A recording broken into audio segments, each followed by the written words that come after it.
Hi, I'm Jody, jack of all trades and master of none. Welcome to my channel. In this first of what will hopefully be many videos, we're going to fix my broken workbench. How did it break, you might ask? Well, I had a piece of wood clamped in my vise which I was yanking nails out of, because that's the kind of guy I am and I like to reuse things when I can. And clearly I didn't know my own strength. I ripped the nails out, and in the process the vise tipped on the bench and cracked my workbench where the vise was bolted into it. If you come inside, I'll show you what I mean. As you can see, there's cracks running through there, there's another crack there and a crack there. At first I thought I would have to get rid of this piece of chipboard and replace it with something else, but I've since then come up with a what I hope will be a better idea.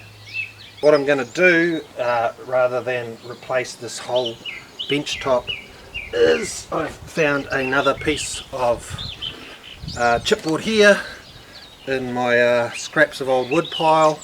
I've cut it to size and I've just added these two bits of wood here so that it's going to sit there. I'm going to frame that up a bit better, but that'll be screwed in place there, which gives me a nice long bit of bench to work on. I've screwed in a 50mm piece of timber under here so that and I'm going to use some longer bolts to go through my vise so that it's bolted into a thicker piece of timber and should be more sturdy. And then I'm going to cut another top that will go over all of this. Doesn't have to be very thin, I mean very thick, 5mm, 4mm. And then I'm going to have this piece of chipboard is going to be sandwiched in between those two. I should have a nice clean surface to work with from now on, and it should mean that the vise is nice and strong in here, and that the crack won't be a problem. Yeah, before I get started, the first thing to do is to clean all this shit off the top of my workbench. So let's get to it.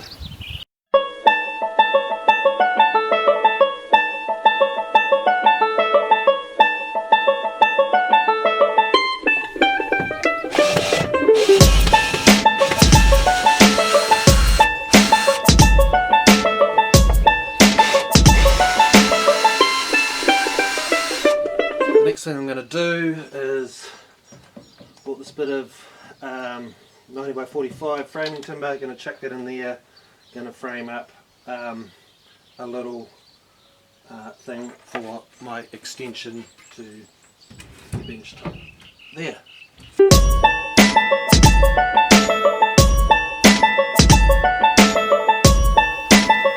Okay, so it's now 24 hours later, and you can see I've grown a nice beard in that time. And you can also see that what we have here, I've got my extension put on, and then I've found an old piece of Ceratone, which is a fiberboard kind of bathroom wall lining product. I found it lying around, and I have screwed that on to get a nice-ish, flat-ish surface.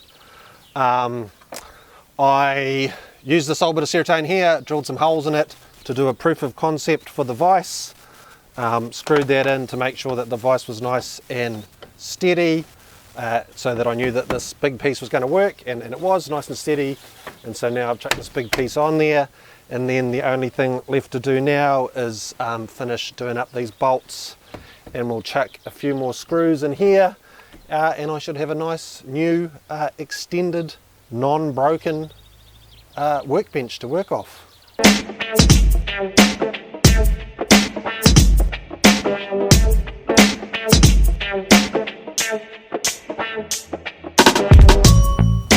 Right, so those bolts are all nice and tight now, and I've got this vise and I can yank on it, and it is solid as a rock.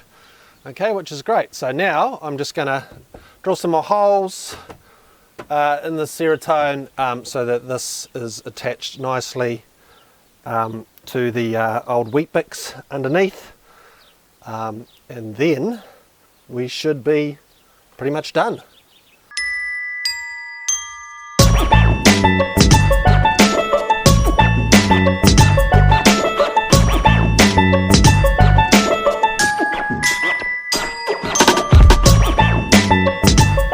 So that's all screwed on nice and tight now, and it's looking good. So the next thing I want to do, this old piece of Ceratone that I used for my proof of concept is just about the right shape to fit in this gap here. So I just want to cover up that gap there so it looks a bit tidier.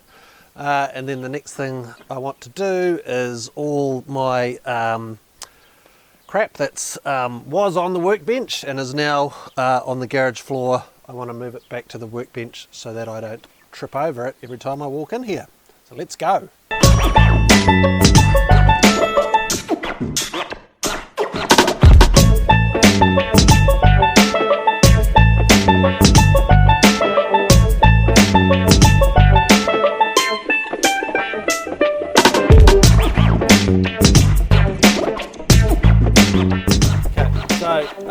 As you can see, I've got all my lovely bits and pieces stacked back on the workbench, and I've got this space, extra space here because it was extended it, which I can use for putting more crap probably, but you know, doing some work.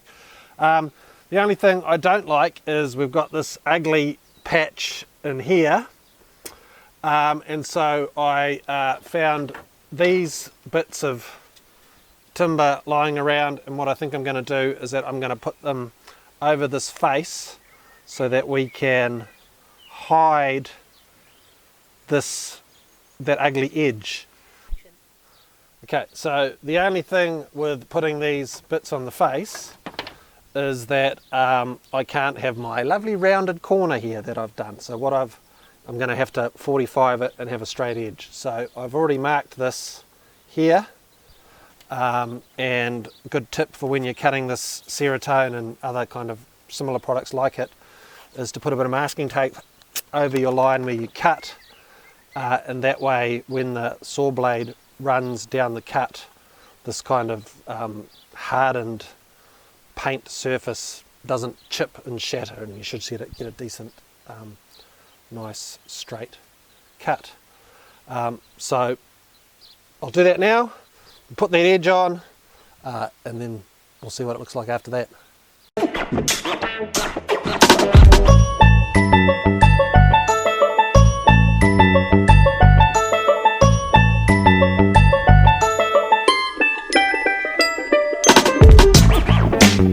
Alright, so we've got that face on the bench there now, and if you look at it like this through dark glasses with your eyes closed, and from a distance, it looks pretty bloody good.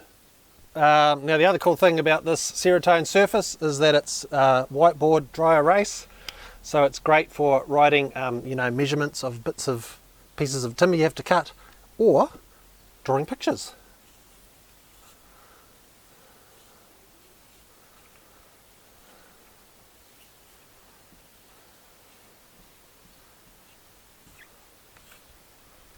Alright, there we go. Thanks guys, thanks for watching. If you enjoyed this content, please click like, and if you'd like to subscribe, you'll probably be pretty silly because this is my first video and that's the only thing you're going to see, but don't let me stop you. Cheers.